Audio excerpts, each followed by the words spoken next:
Hey, I'm Abby and welcome back to the Life Work Balance YouTube channel. Today I'm going to share with you 5 really hard questions to answer during an interview. Now, these are not necessarily the top 5 hardest questions to answer because that's relatively subjective, meaning that you might think that these are 5 hard questions and someone else might not think they're that hard. But through my experience, I've found that these 5 questions tend to trip people up the most. So before we jump into that, please go ahead and give this video a thumbs up if you're interested in learning a little bit about those 5 questions. And if you haven't already, please go ahead and hit that subscribe button as well as the bell so that you can receive life work balance advice delivered directly to you every Sunday. So what are 5 really hard interview questions to answer during an interview? When you are in an interview, the interviewers might throw at you these 5 really hard questions. Why are these specific questions hard to answer? Well, it's because they can sometimes get you into a place where you are your own worst enemy while answering them. They can also be pretty common. So let's go ahead and jump into the very first question, which is, tell me about yourself. This is a really hard question to answer, and almost every interview starts with this question. Now, I have several videos on how to answer this specific question, so I've linked to those in the description box below. But when you're answering this question, you want to make sure that you're going to balance out the amount of professional information and personal information you share. Now, when I say balance it out, that doesn't mean 50-50. That means you want a little bit of personal information in there to show that you are human and that you're interesting. And you also really want to focus the majority of your answer to this question on your professional experience. When it comes to your professional experience, it's your professional experience that relates to this position, not a verbal review of your resume. So when people are asked this question, tell me about yourself, there can be a variety of things that come to mind when it comes to answering this, like saying if you're in a relationship, if you have children, if you've just moved here, that sort of information, while it's nice to know because it's interesting, isn't actually relevant to the interview and could actually get you in a place where discrimination might occur. So you want to try to refrain from sharing as much of that personal information as possible. Now, if you have an interesting personal tidbit that relates to this position, then go ahead and share that. For example, I like to play Dungeons and Dragons, and that might be something that I share if I'm applying to work with a role-playing game company or D&D Beyond or something like that. But if I were to be applying for an office job that's a little bit more administrative and isn't in that genre of jobs, then I probably won't share that information. In my videos about how to answer this question, tell me about yourself, I also share my formula to help you create a response. And that is the present, past, future response.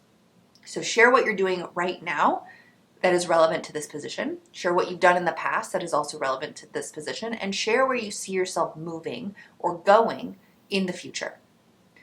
So that just briefly touched on how to answer, tell me about yourself. So if you'd like a deeper dive into that, please check out the videos I've linked in the description box below. The second really hard question to answer during an interview is, why should we hire you? This is an opportunity to really pitch yourself, and sometimes it can feel like your response is going to be similar to your answer to tell me about yourself. Tell me about yourself is a little bit more of a historical review of who you are and how you are relevant and going to be a good fit for this position. Why should we hire you is a little bit more of a different question because it's really just asking you blatantly what makes you the best fit for this position. You likely didn't go explicitly into those details during your answer to tell me about yourself. So you're going to need to think about why you want this job. Why are you going to be the best person for this job? What is something that is unique that you bring to this job that other candidates won't bring? Why do you actually want to work for this organization?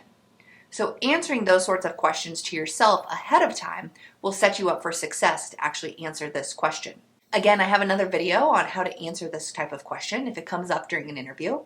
And as a disclaimer, I don't give you a word-for-word example on what you could say during an interview. And that's because there are so many different aspects to answering this question. Your experience is different than my experience. The type of organization you're applying to might be different from the one you applied to last week. So there's a lot of moving pieces, and you need to reflect on those initial questions I just asked to help you really formulate the proper response for this question. What you don't want to do is say, you should hire me because I'm the best person for the job. Or you should hire me because I have the skills and the education required. You'll want to go into a little bit more detail, and you don't want to come off too cocky and full of yourself. You want it to be a well-informed response that really can communicate why you are the best fit for this position. The third question that can be really tough to answer is any type of question about conflict. So a question like, tell me about a time you experienced conflict with a coworker or supervisor. The reason this question can be so tricky is, again, you can be your own worst enemy while answering it. If you are asked about conflict, you likely have some uncomfortable feelings that bubble up for you. You will want to share an experience where you engaged in conflict with someone and you were able to resolve the conflict, and there was some sort of positive outcome. You don't want to share an experience where you had a blow up and things did not go well and things were not resolved. You might have an experience where things were eventually resolved, and that would be fine to share, and especially to share your learning experience afterwards. But do not share an experience where things just went really bad the whole time. You want to be able to demonstrate that you can handle conflict effectively. Conflict is bound to happen in almost every job. And it's because we are all different human beings. We have different experiences, we have different wants, we have different needs. And all of these differences set us up for conflict. So you need to have some good examples of times that you experienced conflict and you were able to resolve the conflict. In many of my videos in the past, I've talked about using the STAR or the CAR method for answering these behavioral-based interview questions. Questions that start with, tell me about a time you did X, Y, or Z, or how do you handle conflict, are perfect examples of questions where you will use the STAR or the CAR method. You will want to focus, while the context is relevant and the actions you took are relevant, you will want to focus on the results achieved. And the results is resolving the conflict in a positive or effective way. So if you're ever asked a question about conflict, think of a situation where you had a positive outcome and the conflict was resolved. The fourth kind of hard question that can come up during an interview is a question about weaknesses. So what is your greatest weakness? The reason this is a really hard question to answer is it can be easy to get into this self-deprecating cycle where you just talk about all of the bad things that you might think you have going on for you. In reality, you want to talk about something that you recognize as a weakness and that you're working to improve. You also don't want to say something that is super common, like my weakness is I am a workaholic, or I'm too dedicated, or something like that, which has the interviewers rolling their eyes. You truly want to do some deep self-reflection and figure out an area of weakness for you that you are working to improve. Are you taking additional training? Are you educating yourself? Are you reading different books?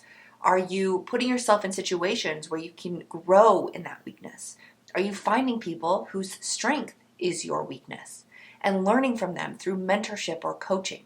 So when you're asked this question about your greatest weakness, don't just throw something out there and just leave it hanging. Have it be this kind of negative taste in everyone's mouth. You'll want to make sure you share something that also includes how you are working to improve that weakness. I have another video on how to answer this question. I've linked to it in the description box below, so please check it out if you're interested. The fifth and final question that can be really tricky to answer during an interview is the question about why do you want to leave your current job, or why did you leave your last job? Again, this is similar to that conflict question. This can be an uncomfortable question to answer because at the top of your mind might immediately jump the reason of, I hate my boss, or I hate my coworkers, it's a toxic work environment. But if you lead with that, that can be a red flag in the interviewer's mind that you might actually be part of the problem and that you're not truly just escaping a bad situation. So while you want to be honest while answering this question, you also want to think about the other reasons as to why you might be leaving this position. Are you looking for additional career or job growth opportunities? Are you looking for a job that's maybe a little bit more challenging in the work that you do, or maybe aligns more with your personal values? Lead with those types of positive growth mindset type things rather than the negative, I hate my boss, I hate my coworkers, I hate my job. When you are a little bit more positive and you're talking about how you're looking to expand your career or expand your knowledge or your skills in a certain area, that growth mindset is what employers and organizations are looking for to join their organization, because you can use that growth mindset to help grow your team, grow your department, and grow your organization as a whole. So while there isn't truly a list of the top 5 hardest interview questions to answer, those are some tricky ones. And I found when I'm working with people for their interview prep that these are ones that often trip them up. So don't be your own worst enemy. Hopefully watching this video has given you the tools to really prepare to answer some of these questions. And if you have any questions, comments, thoughts, or ideas on these 5 questions, or maybe any others that have come up for you in past interviews, throw them in the comments box below. I love receiving comments. I respond to them each individually, so if you do leave a comment, I will get back to you as quickly as I'm able. If you found this video helpful, please go ahead and give it a thumbs up. And as usual, if you haven't already, please remember to hit that subscribe button as well as the bell so that you can receive life-work balance advice delivered directly to you every Sunday. Thanks, and I'll see you next week.